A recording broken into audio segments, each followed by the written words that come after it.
Boker Tov, Shavua Tov, Chodesh Tov, Chag Sameach. C'est dur d'être juif. Hein. Qu'est-ce qu'on... Et joyeux anniversaire, effectivement. 8 Nissan aujourd'hui, 6 du mois d'avril. C'est mon anniversaire. Je suis jeune, 58 ans. Gematria, Chen. David Matzahen Ben Hashem Be'ezrat Hashem. Mais ce cours nous est offert ce matin par Atzadika Sandra Chava Grossi pour sa réussite, santé, Parnassa Tova, Shakujrou Varechota par le mérite du Gaon de Vilna, puisque le thème c'est la vie du Gaon de Vilna. C'est un très bon sujet parce que, je dirais, tout comme avait Hillel et Shammai à son époque, il y avait le Baal Shem Tov et le Gaon de Vilna. On parle beaucoup dans la Chassidoute, bien sûr, la université de la Chassidoute du Baal Shem Tov, et les Mitnagdim, dont un qui était des plus charifim, qui avait mis en chérem, carrément, les Chassidim, c'était le Gaon de Vilna. Et malheureusement, je dis vraiment malheureusement, ceux qui sont Chassidim, dans l'ignorance de l'étude et la grandeur de chaque juif, et qui n'ont pas compris que la marloquette peut exister, très bizarrement, ça démontre que ceux qui sont anti-Gaon de Vilna, ça prouve bien que ce sont des Améharetz qui n'étudient pas la Torah, parce que dans ce cas-là, qu'est-ce que tu fais de Rabbi Ishmael, Rabbi Akiva? Qu'est-ce que tu fais de Rabbi Shmuel? Qu'est-ce que tu fais de toutes les marloquettes? Dans ce cas-là, tu peux rien faire. Dans le Talmud, il n'y a que des marloquettes. Alors ça veut dire quoi? Tu prends un camp et tu prends pas l'autre? Le Kashour. Les deux travaillaient pour Hachem, seulement la façon de travailler pour Hachem se divise en 70 facettes. Shivaim, Panim, la Torah. On va essayer d'expliquer clairement qui étaient ces géants de la Torah dont les bouches ne sont pas assez propres pour prononcer son nom. Le fameux Gaon de Vilna, qui s'appelait Rabbi Eliyahu Mivilna, Bezrat Hashem. Et il faut savoir qu'il était Kemoshe Rabbeinu Bedoro, c'est-à-dire vraiment Kadosh Elion. C'est un homme qui était totalement séparé de ce monde, mais qui avait un esprit. Alors c'est marrant parce que quand on symbolise le cerveau du Baal Shem Tov de son côté, on peut imaginer une espèce de tapis volant qui est au-dessus de tous les problèmes. Quand on voit le cerveau, je parle de ma réflexion personnelle ici, de mes études. Quand on voit le Gaon de Vilna, on voit quelqu'un qui a un passe-partout dans son cerveau, qui vous les porte de tous les problèmes de ce monde. Je ne sais pas si vous comprenez la différence. C'est très intellectuel, très puissant le Gaon de Vilna. Au niveau intellectuel, c'est très puissant, et pourtant, il avait le roi HaKodesh. Il voyait les choses bien au-delà de ce que notre esprit pourrait comprendre, à un tel point que quelqu'un m'a posé la question, il m'a dit, comment se fait-il que depuis 6000 ans, on était de la charrette à la charrette, et que d'un coup, tac, le train, la locomotive, le morphe, le télégramme, du télégramme, on est passé au fax, du fax, on est passé à... Comment c'est que d'un coup, ça avait une vitesse? Le Gaon de Vilna répond à cette question. Mais avant de commencer, voyons un petit peu ensemble quelques notes que j'ai prises sur Rabbi Eliyahu, qu'on appelait Ben Shlomo Zalman. C'était son comme ça, il n'y avait pas de nom de famille à l'époque, comme Rashi, Rabbi Shlomo Yitzhaki. De la même façon, on l'appelait Rabbi Eliyahu Ben Shlomo Zalman. Et lui, il n'a pas eu le Toar de Rabbi. On l'a appelé Gaon. Qu'est-ce que c'est un Gaon? Un géant. Voilà, c'est comme ça qu'on traduit le mot Gaon. Pas dans le Talmud. Dans le langage talmudique, le mot Gaon veut dire celui qui est totalement investi de la connaissance absolue du chasse, du Talmud. Et où est-ce qu'on voit ça? Combien nous avons de Masertot? 60. Gematria Gaon. Quand tu dis d'une personne, c'est un Gaon, c'est une façon dérivée de dire, comme en hébreu, comment tu dis pour un Olé Chadash hier soir? Etmol ba'erev. Hier soir. Etmol. Hier, ba'erev, le soir. Quand tu parles couramment hébreu, tu dis emesh. Emesh veut dire quand le soleil s'est couché, c'est-à-dire hier soir. De la même façon, quand on veut dire d'une personne que c'est un géant en Torah, c'est-à-dire qu'il a une parfaite connaissance du chasse, du Talmud, on dit Gaon. Faire très attention à ça, d'ailleurs, quand on appelle certains rabbanim qui n'ont pas fini le chasse ou qui n'ont pas fait le chasse Beyoun, profondément. Arav Gaon, faire attention à ça. Un Gaon, c'est celui qui n'a pas besoin de chasse pour te dire quelle page, qu'est-ce que dit Rashi, Tosfot Rishonim Acharonim Marcha Ran, ou Yoda Balpe, c'est Gaon. Et quelqu'un qui est en train d'étudier le chasse Même quelqu'un qui a fini le chasse, 4 fois baby cute, sans approfondir. C'est pas un gaon. C'est chazak, c'est bien, mais c'est pas un gaon. Un gaon, c'est Mishodat, Akol. Rav Kanievski, c'est un gaon. Rav Ovadia, c'est un gaon. Gdolé Israël Rav Shlomo Amar, c'est un gaon. Il lui dit, mais Akol, daf, comment je te le retire? C'est gaon. Et lui, on l'appelait le gaon de Vilna parce que son esprit était si assidu. Et je trouve qu'un des héritiers au niveau de la Marshava, je parle de la Marshava, très puissante, qui ressemble beaucoup au gaon de Vilna, c'est Rabbi Akiva Eger, très puissant au niveau de l'esprit, le Chazon Ish, c'est le Rav Eliyahu Dessler. C'est un peu cette même Marshava qu'on retrouve chez les héritiers de ce géant de la Torah. Alors plus connu comme le Gaon de Vilna, qu'on traduisait là-bas, non pas comme étant le Baki en chasse, mais le Gaon était traduit par le mot génie. C'était un génie de l'étude. C'est-à-dire qu'il n'est pas considéré comme étant un humain qui étudiait la Torah comme le commun des mortels. Le Gaon de Vilna, d'ailleurs, j'avais lu dans sa biographie il y a 30 ans en arrière, que quand ses parents l'ont emmené dans la ville de Worms pour étudier dans la meilleure yeshiva d'Europe, il avait, je crois, 4 ans ou 5 ans. C'est le Rosh Yeshiva qui l'a ramené à la maison en disant « Qu'est-ce que vous nous avez amené un enfant à qui on n'a rien à apprendre ?» À 5 ans, il a été ramené, ce qui fait que le Gaon de Vilna a étudié seul la Torah dans sa chambre. Il s'est enfermé, il a étudié la Torah. Aucune yeshiva sur terre n'était capable de lui enseigner de la Torah. Je me rappelle, j'avais vu ça dans sa biographie, plus du nom du Rosh Yeshiva, le Gaon s'ennuyait pendant les cours de Gemara, parce qu'il avait compris en un seul clin d'œil les choses. Et quand il a eu le Gilou Yahunavi Zachor Letov, il venait le voir, il refusait de le recevoir. Le Gaon de Vilna refusait de recevoir. Pourquoi il est marqué Ad Shavua Shlishi Ve'achila Benhem, jusqu'à ce que vienne le troisième, et il dira que quand il y a des tekos dans la Gemara, le Gaon de Vilna a étudié jour et nuit. Quand venait lui à nous pour étudier avec lui, il refusait d'étudier avec lui. Pourquoi? Il lui répondait les fum tsahara agra. Ne viens pas me livrer les réponses que je cherche. C'est à moi de les trouver. Et elle pouvait rester pendant des semaines sur un mot du Talmud jusqu'à comprendre le sens le plus profond qui s'y trouvait. Hormis le fait que c'était un très très grand Mekoubal. Voyons ensemble quelques écrits, parce que si je fais selon ce que je me souviens de sa biographie, alors qu'on a tout ici. On appelait le génie de Vilna simplement par son acronyme hébraïque Agra.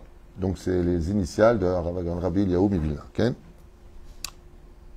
Alors lui, il est né le 23 avril, en l'an de grâce 1720, dans la ville de Vilna. Et il décédera le 9 octobre 1797. Et l'un des représentants les plus éminents de la période des Acharonim, cette période-là, autorité juive à partir des temps modernes, qui s'appelaient des temps modernes, au point d'être considéré par de nombreuses autorités ultérieures comme un Rishon. Alors c'est très intéressant parce que les Rishonim, c'est Rashi, c'est le Rambam, c'est Ibn Ezra, c'est une époque très puissante. Et lui, il fait partie des Acharon, des derniers. Mais c'est-à-dire que les plus grands d'Israël, en ayant étudié le Gaon de Vilna, disaient de lui, c'est fou ce que vous allez entendre après, qu'il aurait pu vivre parmi le Rambam et Rashi. Il était du même niveau, en Torah. Waouh! Alors ce qui me fait un peu sourire, c'est que on a dit mieux du Rav Ovadia.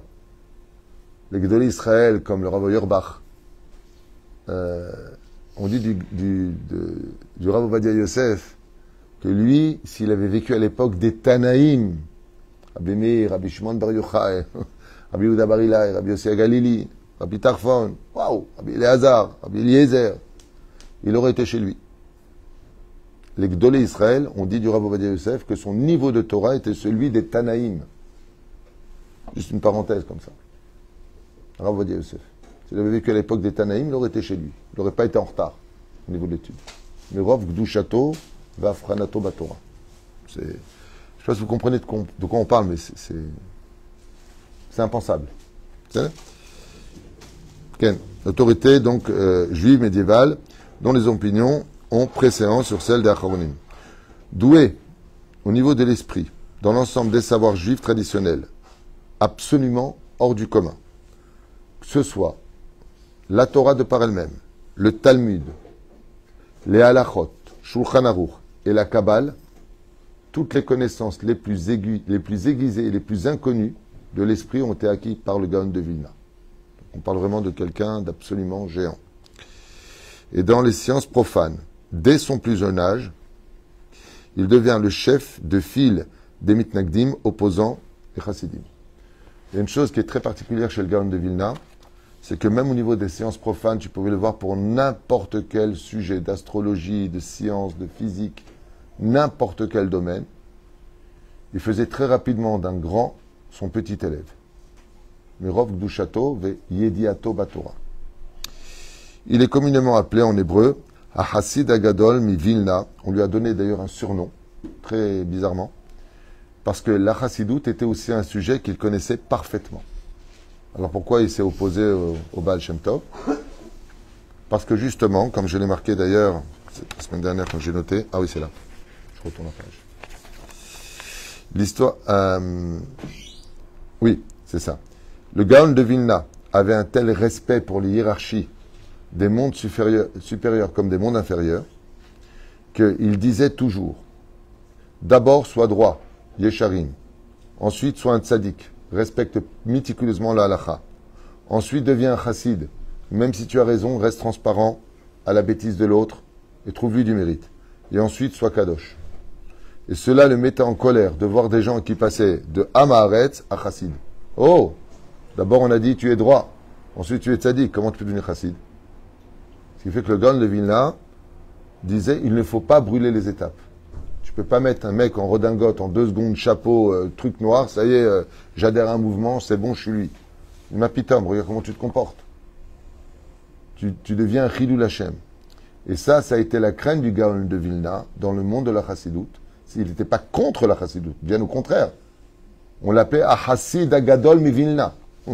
Lui, on l'appelait le chassid. Bizarrement, il vivait à la même époque que seulement lui, il disait non, c'est un niveau très élevé, chassid. Ce qui fait qu'il n'avait rien de particulier, de haine, chasvé shalom, contre le Baal Shem Tov. Il était contre la méthode de faire approcher les gens en sautant l'étape de Yachar ve Tzadik. Tandis que le Baal Shem Tov lui disait qu'en le rendant chassid, il finirait par devenir Tzadik ve Yachar, Yachar ve Tzadik. C'est-à-dire, on ne perd pas l'échelle. Seulement un qui passe par la porte à droite, l'autre qui passe par la porte à gauche. C'est là. Malheureusement, ce que ça a provoqué, c'est des bagarres et très violentes. Ouais, ouais. Très, des livres brûlés, des coups de poing, un peu comme ça s'est passé. Mais cette histoire s'est passée il y a 25 ans. Je peux se rappeler en 1994, quand le rabbi est parti, à Bnei Brak, il y a eu une bagarre phénoménale. La police ont eu du mal à séparer entre les Lituaniens et les Chassidim. Une bagarre, pour ceux qui étaient, moi j'étais là, c'était impressionnant. C'est jusqu'à brûler, rentrer en yeshivot. Bon, c'est une bagarre de l'idéologie. Mais c'est pas depuis maintenant. Ça a toujours existé. Regarde Masechet Shabbat, Yudzaïn Amoud Aleph, milieu de page. Qu'est-ce qu'il y a marqué là-bas? Que les élèves de Shammai ont sorti les épées des fourreaux et les ont mis sous les gorges des élèves de Hillel. Ils ont dit, si vous n'acceptez pas notre Torah, on vous tranche la gorge. Wow! Bon, c'est pas à prendre au sens figuré, Ken. Mais quand l'honneur de Dieu est mis en application, voilà. J'ai vu que Dieu bénisse des rabbinim marocains, sur lesquels, par exemple, le Rav Ovadia, il disait, on ne fait pas la bracha pour le Hallel quand il n'est pas en entier. Faut voir, moi j'étais là. Hein. Ah, c'est notre binagim, ça fait 200 ans. Chacun défend un petit peu sa Torah. La Torah a été donnée et elle s'est dispersée à travers... prenons l'exemple du Gaon de Vilna. Si vous suivez la halachot du Gaon de Vilna, vous quittez le Shulchan Aruch. C'est impressionnant. Il a des minagim, le Gaon de Vilna, qui sont justes, mais différentes. Comme Rabbi Eliezer, par exemple. Prenons l'exemple du Talmud. Rabbi Eliezer Agadol. Ouais, Ben Orkanos. Lui, il dit, par exemple, il ordonnait que quand il y a une Brit Mila le Shabbat, tu peux allumer ta lame pour couper, tu peux allumer le feu s'il le faut. T'enfreins Shabbat. Pourquoi? Ben Yom Shmini, Imol Besar Olato. Les Chachamim ont dit à Rabbi Eliezer, non, tu prépares à l'avance et tu fais simplement, tu coupes. Quand tu as fini la bride, tu poses le couteau. Tu fais pas autre chose. le Ismaël. Rabbi Eliezer n'était pas d'accord. La Gemara nous dit, dans la ville de Rabbi Eliezer, il faisait comme il disait, en dehors de la vie de Rabbi Eliezer, en dehors de la ville, il faisait comme Chachamim. Ce qui fait qu'avant, chaque bled avait son minag. C'est là, jusqu'à ce que soit venu. Je pense que c'est pour ça que je suis très, très, très heureux de pouvoir diffuser la Torah du Rav Ovadia Yosef, parce qu'elle réunit enfin tous les Sfaradim. C'est ça qui est bien. C'est ça qui est merveilleux. C'est que si on suivait tous Maran Rav Ovadia Yosef, on pourrait enfin manger parfaitement tous les uns, les autres. On pourrait... Ouf, ça y est, une tête, un corps. Mais si on retourne dans 10 têtes pour un corps, c'est évident que on retourne dans une espèce de bois qui n'en finira pas. Alors, on avance. De grands groupes de personnes ainsi que de nombreuses écoles talmudiques suivent l'ensemble des coutumes et des rites inspirés par le gras. Il faut savoir que jusqu'à aujourd'hui, dans le monde entier, en tout cas vous ne le savez pas, les écoles juives, je ne parle pas de simplement quand ça a commencé à pousser dans les années 2000, 2010, 2020, je parle depuis toujours, c'est le système du Gaon de Vilna, ce qu'on appelle les Lituaniens. Comme par exemple, Otsar HaTorah, c'était dirigé par le Rav Shach à la base, d'Israël, Ken. Le Rav Shach, c'est la chita des Lituaniens. L'étude que nous avons dans toutes les yeshivot, c'est lituanien. À part une, il y a une yeshiva non, c'est Kisser Rachamim, qui restait selon le système d'études des Tunisiens. Le reste est lituanien. Ce qui fait que nos Sfaradim étudient lituanien aujourd'hui. C'est fou. Et après, vous avez les Belz, les Vijnitz, les Lubavitch. Tout ça, ce sont descendants de la transcendance chassidique qui vont se diviser. Le Baal Shem Tov a eu beaucoup de chassidim et chacun va créer son mouvement par la suite. C'est là. Tov, de grands groupes de personnes, jusqu'à aujourd'hui, continuent dans ces fameuses écoles mondialement connues talmudiques, selon la Chita du Hagra, et qui est aussi considérée par beaucoup comme étant la coutume ashkénaze de Yerushalayim jusqu'à aujourd'hui. Le Gaon écrit les mathématiques et versé dans les œuvres.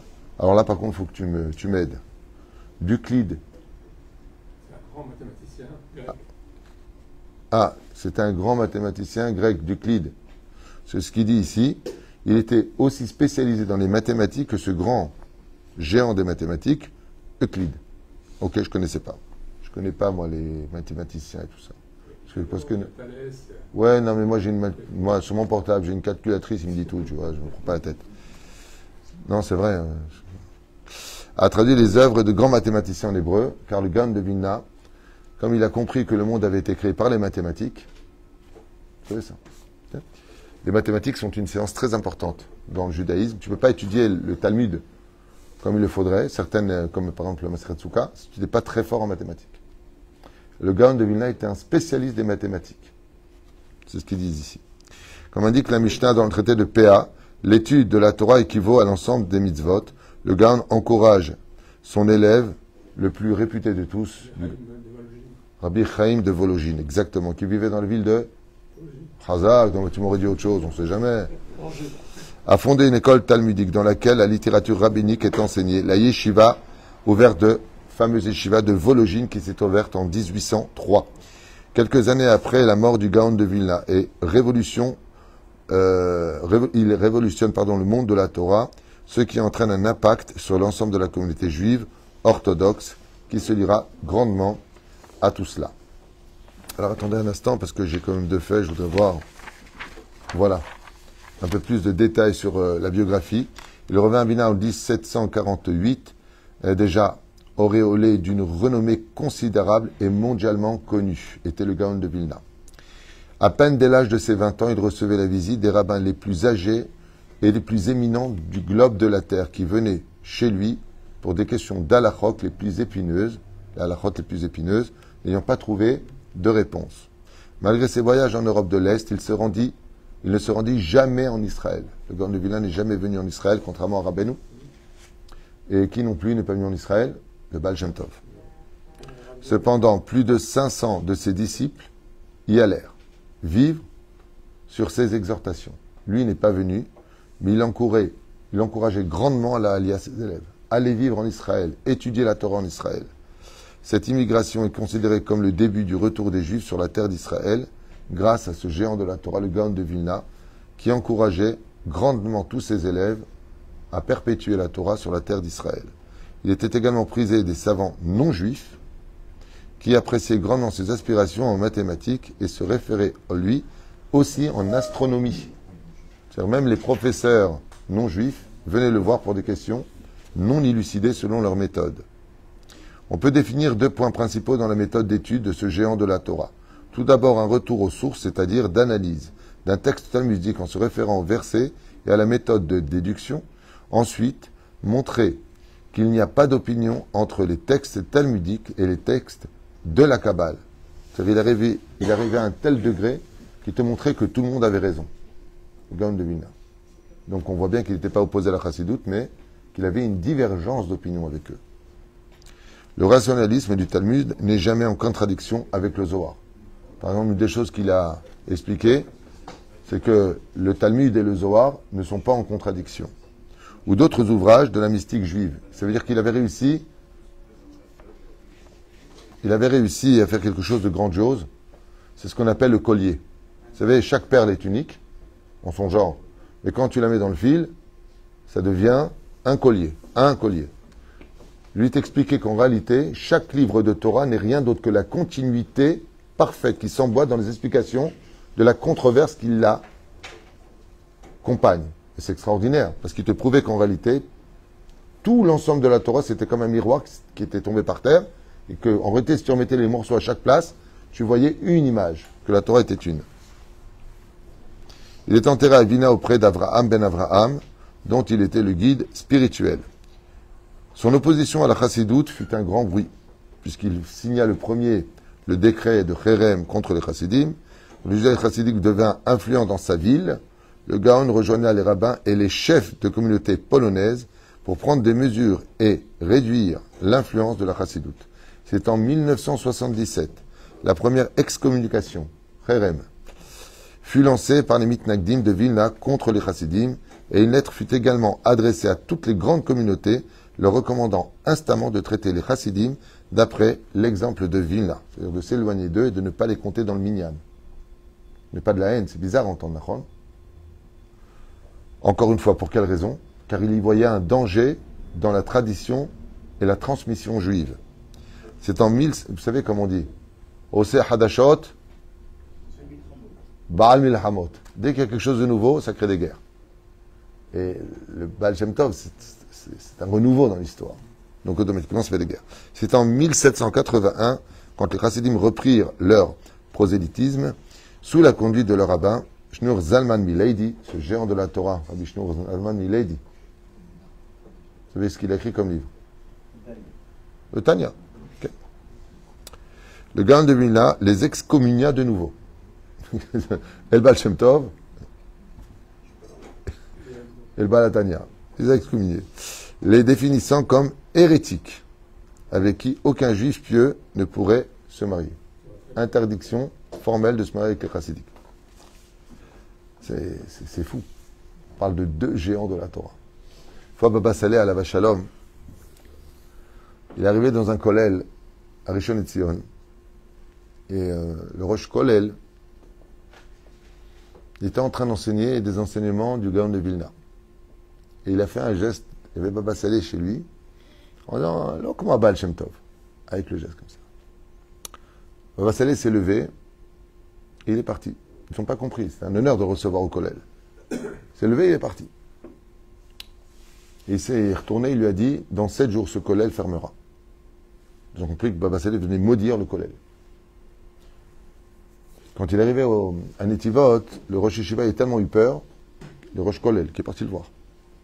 Il lui a dit, le geste que tu as fait comme ça de Zilzoul, du Baal Shem Tov, il lui a dit, même si je veux maintenant te faire une bracha pour que tu gardes ton kollel, je ne peux pas. 7 jours plus tard, entre le moment où il a dit, tous les tormim, tous les donateurs se sont retirés pour des raisons personnelles, et ils ont fermé le kollel après 7 jours. Le propriétaire a voulu récupérer ses murs, un truc de fou. Il a compris que c'était fini. Lama, pour une simple et bonne raison, comme l'a enseigné quelqu'un de grand, quand les aigles se battent, les mouches se taisent. C'est un enseignement du Hadat. Donc les aigles se battent, les mouches se taisent. On est des mouches à côté d'eux, tu te mêles, tu parles. D'après les rumeurs sur son ralliement au chassidisme, le Gaon adressa une lettre aux grandes communautés juives en 1796 pour confirmer sa totale opposition à la chassidoute, y voyant un réel danger pour la communauté juive. Et surtout la chita d'enseignement, c'est-à-dire la méthode d'enseignement, l'opposition du Gaon de Vilna Pachapa, l'extension rapide au chassidisme, mais les chassidim passaient à travers tous les filets. Et pendant que lui interdisait cette proximité, eux s'agrandissaient dans le monde. Mais il continue à être considéré comme un rabbin de référence du Coran des Mitnagdim, et c'est le nom qu'on lui donnera. Il sera le chef des Mitnagdim, Be'ezrat Hashem Yitbarach. Très intéressant. Il a écrit donc pas mal de livres, on va faire juste quelques-uns sans... ouais, non, il en a vraiment beaucoup. Aderet Eliyahu, commentaire sur le Pentateuque, commentaire sur le livre des Proverbes, commentaire sur les Cantiques des Cantiques, commentaire sur le livre de Jonas, commentaire sur la Mishnah, sur le Mishnayot, commentaire sur la Tosefta, commentaire Biurim sur le Talmud. Il a tout commenté. Beru Agra sur le Shulchan Aruch lui-même, sur l'Agada de Pessah, il y a aussi sa Agada, sur le livre de grammaire hébraïque, spécialisé dans les grammaires hébraïques, commentaire sur le Zohar Kadosh, et aussi son fameux Likouté Agra, et Maaseh Rav, transcrit des coutumes pratiques du Gaon de Vilna, les traditions juives du Gaon de Vilna. Voilà, je vous raconte deux petites histoires avec ce géant de la Torah, très méticuleux. Il faut savoir que le Gaon de Vilna, comme je vous le disais, étudiait chez lui fermé. Il avait, je crois, son épouse s'appelait Perla, si je me rappelle bien. Ça, je me rappelle de 30 ans en arrière de son livre. Si je ne me trompe pas, c'est peut-être le Maral, je ne me rappelle plus un des deux. Mais en tout cas, il était constamment enfermé dans sa chambre à étudier jour comme nuit. Il n'y avait pas de lit dans sa chambre. Il y avait une chaise et un pupitre.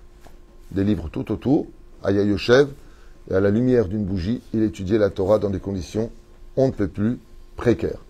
Rarement on le voyait sortir de sa chambre.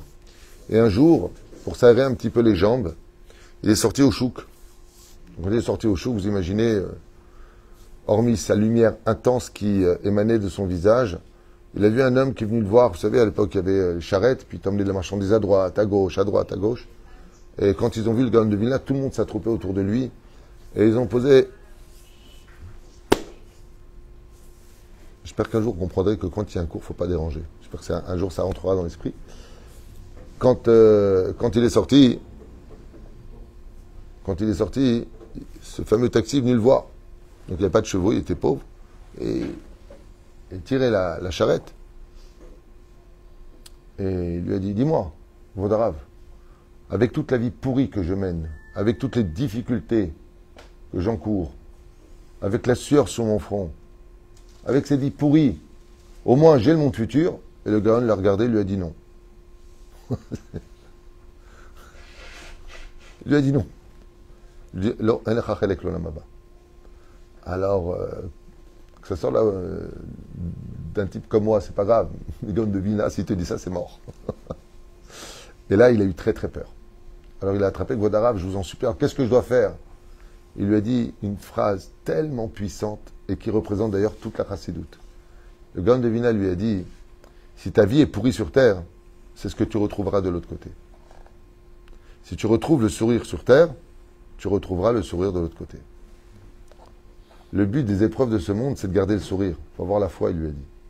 Si tu te plains de ce monde, c'est que tu n'as rien compris au pourquoi de ta venue au monde. Il lui a dit, mais la vie, elle est dure. Alors quoi, je vais être heureux alors que la vie, elle est pourrie? Il lui a répondu, Dieu t'a donné des armes pour ça. Ta foi, ton âme et l'étude de la Torah. Si tu étudiais un tout petit peu plus, tu ne serais pas dans cette situation, au contraire.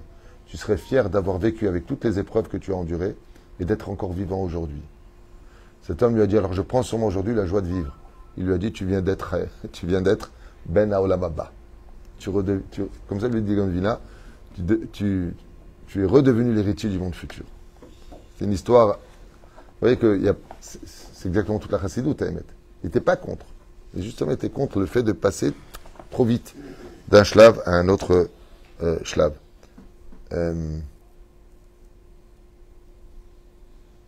Encore une histoire avec le Gaon de Vilna, je finirai avec ça pour ce shiur de ce matin. On vous naissez en tous, puisque aujourd'hui je fête mes 58 ans, donc Rabat Tzachah vous tous. Non, c'est bon. Non, c'est bon. Merci. Merci. Qu'est-ce qui est... Non, c'est bon. Merci. Donne-moi la tête.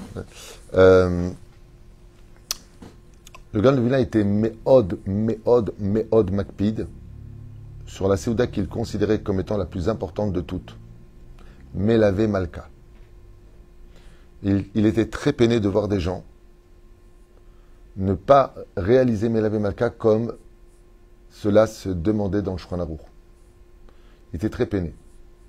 Et un jour, sa femme, Aléa Shalom, la grande Sadika, elle est tombée malade. Et le Gaon de Vilna est sorti de sa chambre vers les 2 heures du matin. Il a trouvé sa femme sur le divan, souffrante. Et il lui a demandé comment ça allait. Elle lui a dit, j'ai très très mal au ventre. Il lui a dit, tu as fait Melavé Malka? Il lui a dit, non, je peux pas, j'ai mal au ventre. Et il lui a dit, c'est parce que tu n'as pas mangé le Melavé Malka que tu as mal au ventre. Va ma fille, mange Melavé Malka, je te promets que tu guériras. C'est exactement. Ouais, alors, est-ce qu'elle a guéri parce qu'elle a mangé? Je ne sais pas. Peut-être la bracha du tzaddik. Je n'y étais pas. Mais le Gaon de Vilna disait que, comme par exemple pour la matzah, il était minutieux sur le fait de dire que mettre la matzah, si tu mets de la émouna, si tu la manges dans la joie, vraiment, tu te sens sortir du pays d'Égypte, mettre elle peut te guérir. Mais comme il enseignait souvent, la réalité dans ta vie prendra la forme de ta foi émise. Tu n'y crois pas, tu n'auras rien. Tu y crois, ça marche. Mais malgré tout, comme il était très mathématicien, on peut dire qu'il était assez cartésien. Ce qui fait que le Gaon de Vilna, il avait cette perfection entre le Shamaim Baaretz. C'est vraiment le personnage de qui on peut dire Sula Mutzav Arza Verosho Miga Shamaima. C'est un homme qui avait les pieds sur terre, mais vraiment, mais la tête dans le ciel. Chez Zichro Baruch Bezrat Hashem, pour la réussite, la Tzlacha, la Revacha, la Yeshua Bezrat Hashem de Sandra Rava Grossi. On remercie pour avoir pris ce shiur. Sa mère.